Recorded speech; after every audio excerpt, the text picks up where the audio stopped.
Physical Gold Fund presents the Gold Chronicles with Jim Rickards and Alex Stanzik. Insights and analysis about economics, geopolitics, global finance, and gold. Hello, this is Alex Stanzik, and welcome to another edition of the Gold Chronicles. I want to welcome the brilliant Mr. Jim Rickards. Alex, great to be with you. Great to be with our audience. Great to have you back again.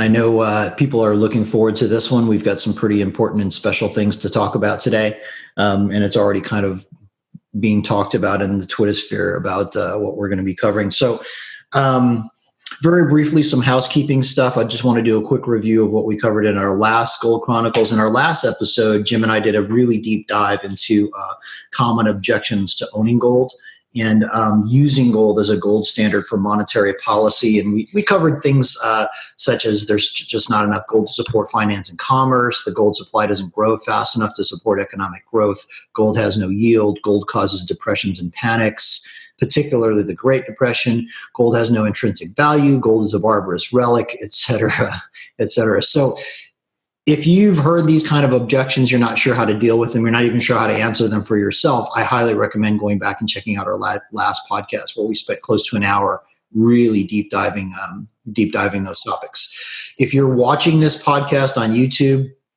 and you like the content, you think people need to hear what we're talking about, please take just a second and hit the little thumbs up button at the bottom, subscribe to the channel, because what happens is that YouTube then kind of calculates that in their search algorithm and recommends the podcast to people who are taking a look.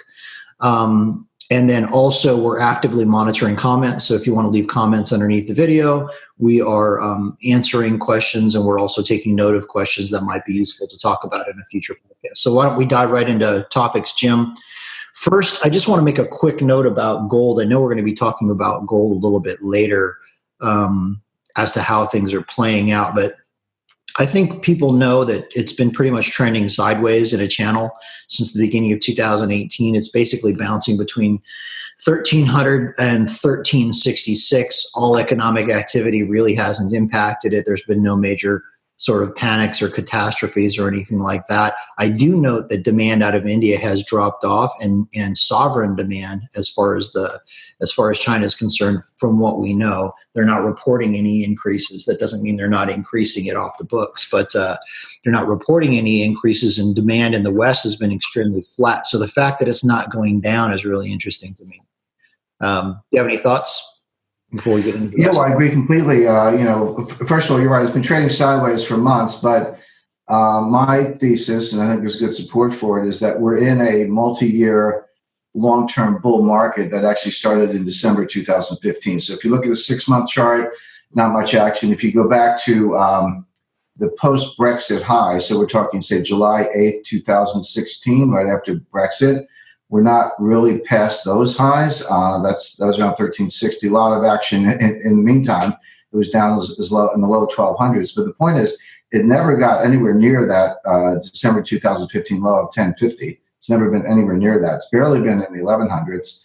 Bounced around the 1200s a little bit last year, and trading in the low to mid 1300s ever since then. But that's still a good 30% pop from the low. So trading sideways lately, but in a bull market since 2015, number one. Number two, the amazing thing about gold is not that it's not higher, but that it's not lower. All of we have tightening monetary conditions. Stock markets peaked on January 26th. Stock markets are off their highs. That's tightening. The Fed is raising interest rates. That's tightening. The Fed is reducing its balance sheet by tens of billions of dollars a month. That's tightening. The dollar is stronger. That's tightening. So you go down every checklist, every item on the checklist, we have tighter monetary conditions across the board. That's usually bad news for gold. If you gave me that scenario ex ante, I would have said, well, yeah, gold's going to go down to 1250 on that news, and it's not. So that is a very positive sign. When you maintain your levels against headwinds, when those headwinds turn to tailwinds, you're going to take off like a rocket. And so that's what I'm watching for. And I believe the headwinds will turn to tailwinds. That's really the point, because the Fed's going to put the U.S. economy into recession. We're saying, 3-4 months ago, there was all this buzz about inflation. All of a sudden, Most recently, the inflation data looks weak. It looks a little, it's not deflation, but it looks a little disinflationary. Europe has slowed down. Europe may be very close to a recession. Well, what does that mean? It means that they have to go back to the currency wars and cheapen the euro. Well, if you have a cheaper euro, you have a stronger dollar. That's going to it's going to raise so that's going to import deflation in the form of lower import prices. If the dollar is stronger, that's going to push the Fed away from the goalposts in terms of their inflation targets. So a lot of things have come together that caused me to believe that later this year, not in June, but I'm watching September, December, the Fed may go back to pausing on the rate hike series, which is an easing of conditions, and that'll give gold a boost. And we know that Trump and Mnuchin want a weaker dollar. I mean, they said so. They have not been shy about it. And I'm getting more and more evidence from inside the White House that they're just going to start beating on Jay Powell about not raising rates. And Powell has so far maintained his independence, but the history of when the White House and the Fed diverge, the White House wins. That's the history of monetary policy going all the way back to, FDR, Richard Nixon, take your pick. So the fact that gold's holding its own in a tough environment, and the fact that environment may switch later this year to an easier environment for the reasons I mentioned, is one more reason to say gold looks like it's on sale right now. You ought to get it now. It's an amazing thing, Alex. All the people who won't buy gold at 1310 will line up to buy it at 1390. I don't know. It's human nature. Yeah, you know the reason. It's human nature. All I can do as an analyst is say, hey, looks cheap to me. Get some here and, enjoy the ride. But it's shown a lot of resilience. And in the rest of this podcast, we're going to talk about some very big geopolitical vectors that should push gold a lot higher on top of the economic analysis I just gave, but all the more reason to kind of get your gold now at an attractive level. Yep.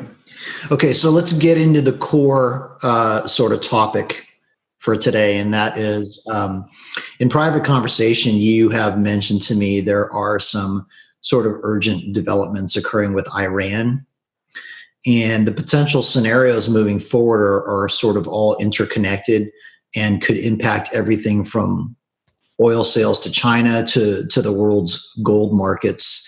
How about elaborate on this a little bit? Sure. And, Alex, I do, in addition to this podcast, which is my favorite, I do quite a bit of writing and, get invited to keynote speeches and TV and all that stuff. And fortunately, I've never been at a loss for topics, but people say, well, Jim, what do you want to talk about? Do you want to talk about Iran? You want to talk about China? You want to talk about currency wars? You want to talk about trade wars? You want to talk about gold? You want to talk about oil? And I look at that and say, that's one topic. Those 6 things I just mentioned, 5 or 6, I lost count. They are all connected. I mean, densely connected. So let's try to unpack that a little bit. Let's just start with Iran, but we'll just kind of play out the thread as we unspool it.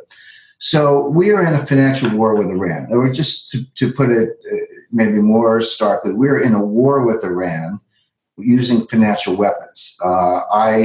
A couple of weeks ago, I had the privilege of lecturing, leading a seminar really at the United States Army War College among a group. These are kind of mid-career officers, lieutenant colonels, majors, who have been fast-tracked and identified as the future strategic thinkers. This is the something called the Advanced Strategic Art Program, and I'm a guest lecturer, seminar leader in that. And I do financial warfare. They don't need any help from me on cruise missiles or whatever. So, but we went through this in a lot of detail. What we're going to talk about now, and the commandant of the U.S. Army War College, based in Carlisle, Pennsylvania, General Kem. Afterwards, he was very complimentary. He said, "We're actually going to change our curriculum because this was a wake up. But we realized that we've got to get these financial weapons into the curriculum a little more." So I took that as a very, very nice compliment from the commandant. But so we're in a war with Iran using financial weapons. This is the second financial war. The first financial war went from 2011 to 2013. And let me talk about that briefly. And this is I cover this in chapter 2 of my book, The Death of Money. But we did a number of things around. The first thing we did, And now you have to look at the choke points in the global financial system. And the choke points in the financial system are no different than geographic choke points. So what do people worry about in the Middle East? Straits of Hormuz. And if you block, it's only about 12 miles across or so, you block the Straits of Hormuz, none of that oil can get out of the Middle East. The Straits of Malacca and Singapore are one of the major pathways to China, et cetera. So there are these, and the Navy keeps an eye on these choke points. Well, there are financial choke points also. And one of them is the dollar payment system, which goes through the banks, but it's run by the Federal Reserve and the Treasury. It's called FedWire. So, you're a Citibank and I'm Bank of America, and you want to send me money, it either goes through the New York Clearinghouse or it goes through FedWire. So we kicked Iran out of the dollar payment system. We said, anybody who moves dollars for Iran, you're breaking our sanctions, you're in trouble. Maybe we can't arrest the mullahs, but we can arrest you. And the banks have had enough fun in this area. They paid probably somewhere between 70 and $100 billion in fines and penalties over the last 15 years for various violations of money laundering, know your customer, Iranian sanctions, and other similar violations in the money transfer area. So they don't mess around with this. So they were kicked out of dollars. So Iran said, fine, we'll just sell our oil for euros and, pay us through. Now there's another payment system based in Belgium called SWIFT, Society for Worldwide International Financial Telecommunications.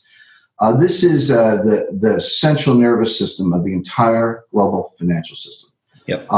So this is where banks in different countries pay each other. So I said FedWire is Citibank to Bank of America. Well, what if Deutsche Bank wants to send euros to Citibank, or the biggest bank in China wants to send Swiss francs to UBS?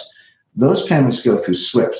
Well, we got our allies, and we kicked Iran out of SWIFT. And by the way, I'm very involved with sanctions and think tanks in Washington, and I have a lot of experience working on this with the intelligence community, a lot of which I describe in my book. So I'm a little more than a bystander, let's put it that way. And the name for this is de-swifting. And that's the jargon. So we de-swifted Iran, kicked them out of SWIFT. Now it's serious, because not only can you not use dollars, which they never expected, but you can't use euros, Swiss francs, sterling, yen, basically any other currency you want. So now what can you do? Well, in theory, you could ship oil to India and open an account at an Indian bank and be credited in rupees. But what are you going to do with the rupees? That's the thing. Now you're going to dump, $50 billion, dollar equivalent of rupees. So that didn't really work. So now Iran, and then there are lots and lots of other sanctions away from the financial area. Vessels flagged in these countries cannot pick up oil in Iran. Oil supply firms, the Halliburtons and Schlumbergers of the world and their European equivalents cannot sell equipment to Iran. No aircraft, on and on and on. But just looking at the financial side, even if you didn't have sanctions on selling them stuff, they couldn't pay for it because they can't use the payment system. Dollars are being smuggled into Iran from Iraq because there are a lot of dollars floating around Iraq because of the war. By the way, this is under pain of death. They get the death penalty for money laundering or money smuggling in Iran. They were doing it anyway. So there was a black market and a free market rate. This caused a run on the banks because everyone's like, well, I'll take my money out of the banks and get the black market rate, to get some dollars.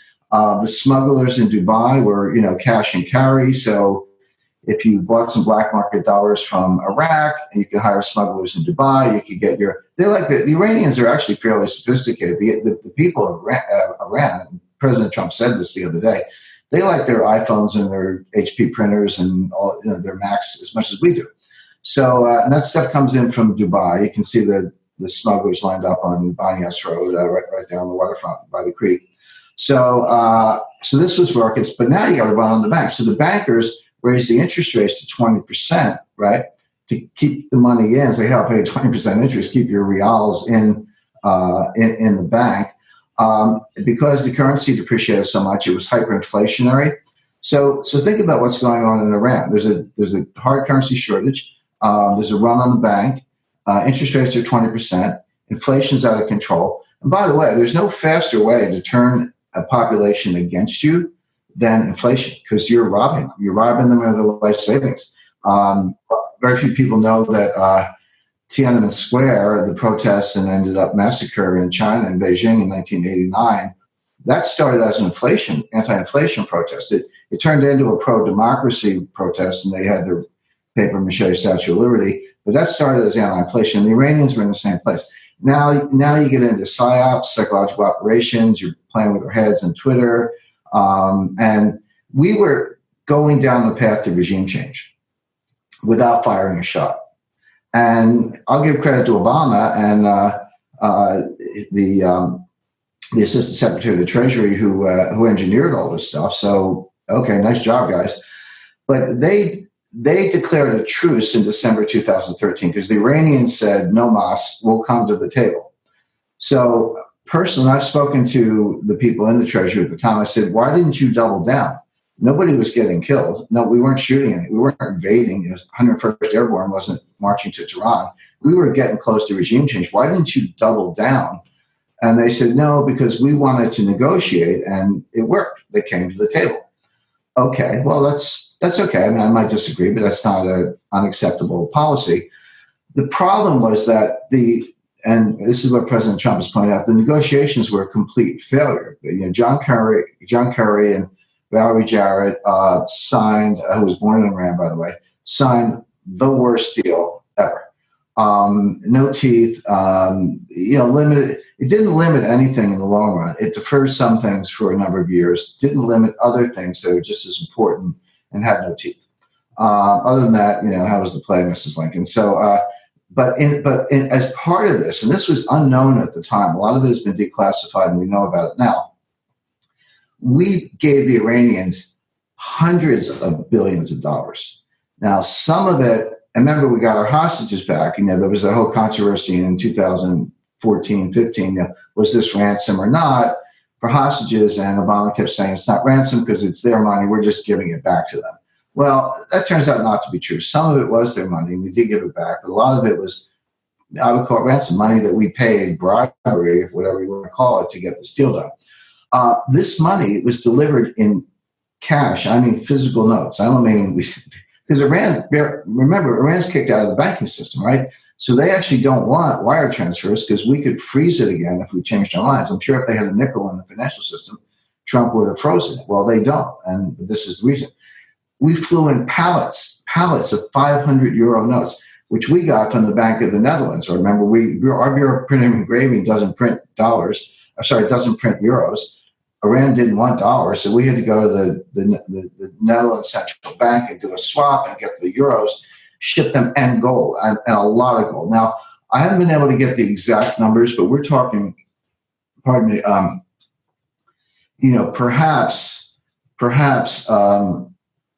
$30 billion in gold, which, as you know, is that's about 1,000 tons, a little bit less. Do the math. It comes out to maybe about 800 tons. Gold better than I do. That's a lot of gold.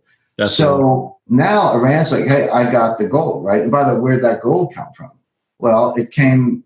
A lot of it was transshipped through Turkey, but it started with our friends in Switzerland. It came from refiners. It came from existing vaults. But that is an enormous amount of gold. For all I know, some of it came from the Federal Reserve Bank of New York. But Iran got so then Iran starts spending the money on terror. They're firing missiles into Riyadh from the Houthis.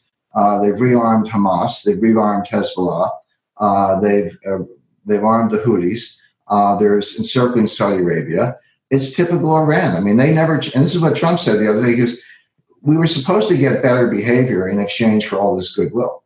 We gave them the goodwill and cash and gold and relief from sanctions, and the behavior got worse. And so it brings us to today. But just put a footnote next to that gold, because there's a lot of gold in Iran. And Iran's completely transparent. We don't know how much gold they have, but my estimate would be, well north of 1,000 tons, maybe 1,500 tons, which puts them not too far behind Russia and at least what China admits they have, not counting China's off the books gold. So follow the thread. So now Trump comes out and just says, okay, deal's off. We're putting the sanctions back on. Now, our European allies don't agree, but too bad. Remember, these are all dollar-based. This is all, but going back to what I said earlier, this is all based on the dollar payment system, which we control. So, I want to say, well, Trump is he's making the U.S. an unreliable ally because one administration promises something and the next administration tears it up. And how can our allies trust this? Because we get change of minds, blah, blah, blah. That's not true. What Trump did is in the four walls of the agreement that Obama negotiated. And you don't hear this on, you'll hear it on this podcast, but you won't hear it on CNN or NBC. Because when Obama did the deal, and by the way, this is called the JCPOA, Joint Comprehensive Plan of Action. Joint, there's 7 members to this agreement. If it is an agreement, that might be an overstatement, but it's the 5 permanent members of the United Nations Security Council. So that's US, China, Russia, UK, and France, plus 1, which is Germany and Iran. So there's 7 countries, the 5 permanent members plus Germany and Iran. So 7 countries in this. That's why they call it joint.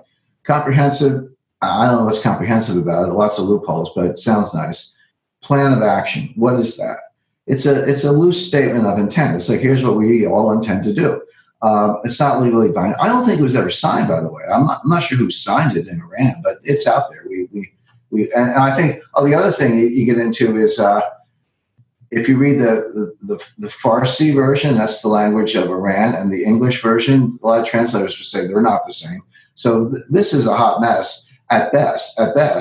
But it's basically a handshake deal between 2 people who don't trust each other. So that's what you got. But to the extent that it is in English and you can read it, it says that the President of the United States has to periodically certify that Iran is complying with the terms and provisions. And Trump issued 2 or 3, I think maybe 3, but at least 2 positive certifications. But every time he did, he said, I'm warning you, I'm not happy with this. And one of these days, I might not recertify. And by the way, you're on notice, Europe, Germany, Iran, you better bring a better deal. And they didn't. And so he said, okay, I am not certifying. I'm putting the sanctions back. But that was a legal act in accordance with the JCPOA. It wasn't a rogue act. This is really Obama's fault. Why didn't you get a treaty? If you have a treaty is law. Changing a treaty is a much, much tougher process. That's like, the president can't just wave his hand and change a law, but he can, decide not to certify something if that's his role. So that's what happened. So it wasn't rogue. It was, as I said, it was within the 4 walls of the agreement. So where are we now?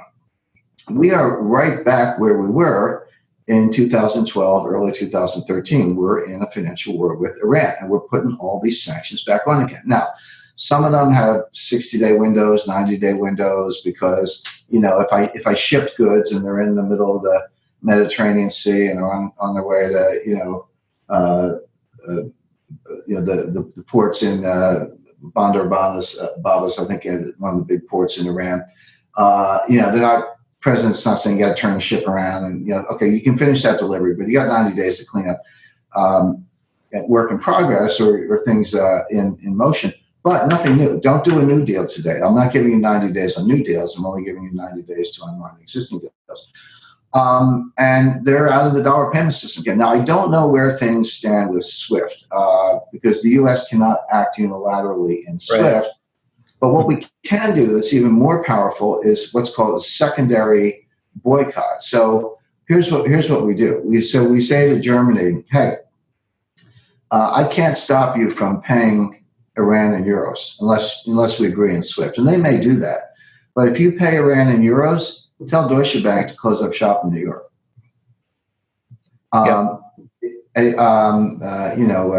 France, you want to pay Iran in euros. You want to do business with Iran. You want to sell them, hydroelectric plants or whatever. Tell Bank Paribas to close up shop. And every one of these countries will say, these banks will say, our U.S. operations are more valuable to us, far more valuable to us than anything we do in Iran. So they're going to comply. Well, they may not like it, but we've got all the cards. So this is going to work. This is going to put the screws to Iran. This is going to begin to destabilize Iran. And the false dichotomy you hear is, oh, well, we're going to war. In other words, we had two choices: stick with the agreement, as flawed as it is, or if you pull out, Iran will restart the nuclear program, and they'll either become a nuclear power sooner or we'll attack them. And either way, you're in a war. That is completely false. And that's a false dichotomy. Those paths are possible. I'm not saying those things cannot happen. But what I'm saying is there are many other outcomes, many other paths that are actually far more likely than the worst scenario. And we're, of course, seeing this in North Korea. Like, I was very vociferous in the fall. I said, we're on a path to war with North Korea by the end of March. Well, we were on a path to war with North Korea by the end of March. And it was precisely because we were, and North Korea and China believed us, that we had this change of behavior by Kim Jong-un. So that's what's called a self-negating prophecy. You make an accurate forecast, and the forecast itself causes change behavior that makes the forecast become untrue. That's a good thing. It worked the way it's supposed to. Now back to Iran, same thing. If we were close to regime change in 2013, we're going to be close to regime change, later this year, except that the Iranian people are even more receptive to our message and less tolerant of their own regime than they were 3 or 5 years ago. So, so this is going to hit Iran very, very hard. The desired purpose was bring them back to the table, negotiate a better deal, and then you kind of like doing what we're doing with North Korea. And maybe Trump will meet the Ayatollah. I mean, you never know with Trump. But maybe he will. Maybe he'll meet Ayatollah Khamenei or president of Iran in Vienna or someplace. You can't rule that out. That would be a really good outcome. But that's what you get out of putting the screws to Iran. Now, I said gold, oil, China, all this stuff is connected. Let's pivot a little bit. Who is Iran's biggest customer for oil? The answer is China. And China gets an enormous amount. They're the biggest by far. The next biggest customer isn't even close to China.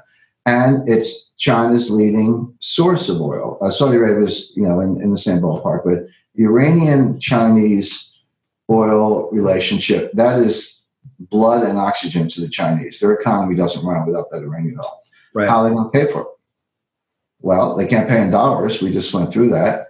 They could pay in yuan, but in a Chinese bank. But now Iran's like, okay, I got a Chinese bank account with yuan in it, tens of billions of yuan. How much chop suey do I need? I mean, what are you going to do with the yuan? That's the thing, right? Now you can get into cutouts and illegal money laundering, but what Swiss or U.S. bank or German bank is going to be a party to that? They're risking their franchise. They're risking jail for the executive. Yeah. They're not going to do it. So what's the third option? If it's not going to be dollars or euros, and if yuan are impractical because there's not sufficient liquidity, third option is gold. So now China can pay Iran in gold, physical gold. Put it on a plane, fly it over. Okay. Now we know that China's been acquiring gold like crazy, hand over fist, for the last 10 years. They've tripled their gold reserves from about 1,600 tons to about 1,800 tons. Unofficially, we believe they have significantly more. But the mining output started to deplete. They ran it at 450, 500 tons a year for 4 or 5 years. But if you know anything about gold mining, that's a very hard level to sustain. And they use all kinds of environmentally unfriendly techniques to cut costs. But the bottom line is, apart from putting cyanide in the water, they're depleting their mines. So if China is trying to get all the gold they can to catch up with the United States for the dollar reset, which is coming down the road, how much more gold are they going to need to pay Iran for the oil? The answer is a lot. I mean, you got to work through all these numbers. But this is a huge, huge hidden uptick in demand for gold at a time when global mining output is flatlining. It's not declining, but it's flatlining around 2,100 tons a year, has for several years. It may go down a little bit. Peak gold is a separate discussion. We don't have to have that discussion right now, but it's certainly not going up. Gold is getting extremely difficult to find and costly to mine. So I'm just looking at this. And of course, the beauty of gold is that, it's non-digital. You can't hack it. You can't freeze it. It's fungible. China has a pretty sophisticated refinery industry. They can just take any gold bar with a serial number, melt it down, put a new serial number on it, and ship it to Iran. Yep. So that's what I see happening, and I would say it is happening because we've been here before. As I say, this is a replay. I know the playbook from the first Iranian war. They're running against some differences. I think Iran's a little weaker. The screws are a little tighter, and China's maybe a little more desperate. But they're so now with that said, let's widen the aperture. Let's look really big picture. We've got sanctions on Russia because of Ukraine and Crimea, and they're serious sanctions. Russian, global corporations cannot refinance dollar or euro denominated debt in Western capital markets. They've been begging the central bank, and Nabiulina won't give them the money. She's building up the Russian reserves. She said, Gazprom, you go get your own dollars. So those sanctions have been in place for a while. We've now got sanctions on China, not related to war and peace, but related to theft of intellectual property. These are the Section 301 sanctions. There's Section 274 sanctions on the Fair Trade Act. So I might be wrong, might be 245, but under the 1974 Trade Act, those sanctions those are the tariffs we've been hearing about. But Section 301 is much more broad-based authority for the president to do pretty much whatever he wants to get compensation for the theft of intellectual property, which we estimate at $1 trillion. Mm-hmm. So Trump's getting ready to dial that up. Of course, Venezuela is sanctioned, and we're using maximum pressure on North Korea, Syria. So look around the world, right? Venezuela's out of the system. Iran's out of the system. Russia is out of the system to a great extent, not completely. China's not out of the system, but they're under scrutiny, and they're the target of sanctions. And North Korea and others. If you're these countries, at what point do you say, you know what? The only reason the U.S. can do all this successfully is because they control the dollar payment system, which is true. And with their buddies, they control it.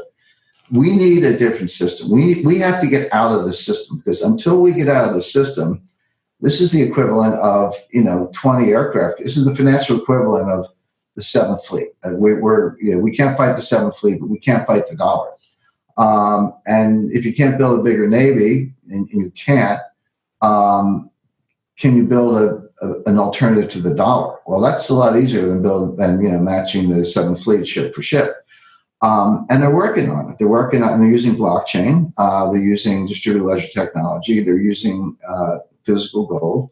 They're using their own proprietary internet. Not that you can't hack it, but if you have good encryption, you're using blockchain, and you have a proprietary network, and it's pretty secure. Even if you do hack it, what do you see when you get there? I mean, you see some encrypted message traffic, but you really don't know what it means.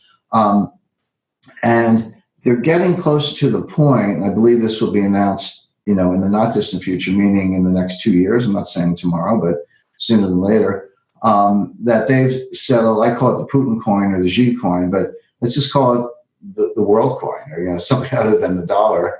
That's encrypted, distributed ledger technology, not Bitcoin, by the way. Don't go out and buy Bitcoin based on this. That's junk. But some kind of, in effect, worldwide cryptocurrency that is secure and encrypted, that is used for payments between all the people I mentioned: Iran, Russia, China. Turkey would probably join, Venezuela, but maybe others as well. Like, hey, I'm not kicked out of the dollar system, but you guys have an alternative. I'll join that too. It's redundancy. It's like a spare tire. Sure. So at this point, and by the way, none of this is a stretch. I'm not talking 22nd century science fiction here. This is all happening. This is all work in progress. And our friend Christine Lagarde at the IMF spring meeting about a month ago, in some of her comments, said, the time has come for to look at the SDR. The IMF Executive Committee has launched a new study on uses of the SDR, how that can be expanded, very explicit, how to expand the SDR. And why would you have the existing SDR system today with distributed ledger technology, so-called blockchain? You would have an e-SDR, the crypto SDR. Now, the IMF can't get too far out of their lane or they'll run into trouble with the United States. But they can push a lot. So with Russia and China looking at this on their own, the IMF saying, hey, let's look at the crypto SDR. A lot of gold, piled up in certain places, and a necessity because you're kicked out of the dollar payment system and probably SWIFT to transact in gold. We're just getting closer to the point where there's going to be an all-out attack on the U.S. dollar, because that's the other side of financial warfare. And I've said to people at the Treasury, you guys are pretty good at this, but be careful what you wish for, because your success will drive a reaction function that may lead to the demise of the dollar as the leading global reserve currency. So there's a really big picture here, and my takeaway is get some physical gold now, get it while you can, get it while the price is attractive, put it in a safe place, don't put it in a bank, put it in safe non-bank storage in a good jurisdiction, and just, to some extent, not all in, but to some portion of your portfolio. If you don't, you may be caught completely unaware on the day when, Putin and Xi have some kind of joint press conference to say, hey, we came up with our own payment system. See you later, dollar. Sure. Totally agree. And, thinking about all of these different components that we've been talking about here, one other area that just occurred to me that might be something worth watching is that, depending upon which scientific papers you're reading as to who's claiming to be farther ahead in the race for quantum computing. Basically, I'm sure you're familiar with quantum computing. Whoever gets first basically is going to have stronger crypto than anybody else, and theoretically can break everybody else's crypto. So if you've got that, if the Chinese get quantum computing first, basically, and then you have that, and they're already bouncing quantum messages off of satellites now. The Chinese are doing this now. It was like a huge breakthrough, way ahead of any other nation. Right. And I mean, I don't think it's very far-fetched to see a satellite-based distributed ledger that's locked up by quantum computing technology and does everything we've just been talking about. And you and I have been talking about this whole idea of blowback for years. The fact that the United States can essentially lock down the entire international monetary system, because US dollar being the world's reserve currency, even if countries are transacting with each other using US dollars, they have that choke point. So right. The blowback are going to come to the point where all the other sovereigns are basically like, we've just had enough of this nonsense, right? Right. The dynamics are the same as, the schoolyard bully. So the schoolyard bully goes out and beats up a little kid. Next day, beats up another little kid. Next day, beats up another little kid. Day 4, all the kids have a gang and they beat up the bully. And that's kind of, and I'm the U.S. patriot. I love America. So that's why I'm warning, when I meet with Treasury officials, Fed officials, and intelligence community officials. And I have to say, the military lends a more eager ear than the Treasury. What I hear from the Treasury is, you're exaggerating. This will never happen. The dollar will always be the global reserve currency. What are you talking about? The military are a lot smarter, in my view. And they take it in. They're like, yeah, this is serious. We have to think about dealing in a world where we have to use a currency that we don't print. And that's something they're not accustomed to. But that's what's happening. We're beating everybody up, but all the victims are getting together and they're going to form a gang and try to beat us up. And that's going to be bad news for the dollar and good news for gold. Yeah, I agree. Totally. All right, Jim, well, we're basically out of time. This has been an invigorating discussion. I think these last couple of topics that we're talking about here are really great. Appreciate your time as always. Look forward to getting together with you again next time. Thanks, Alex. Look forward to it. You have been listening to The Gold Chronicles with Jim Rickards and Alex Stanzik, presented by Physical Gold Fund. Recordings can be found at physicalgoldfund.com/podcasts. You can register there for news of upcoming interviews with Jim Rickards and other world-class thinkers.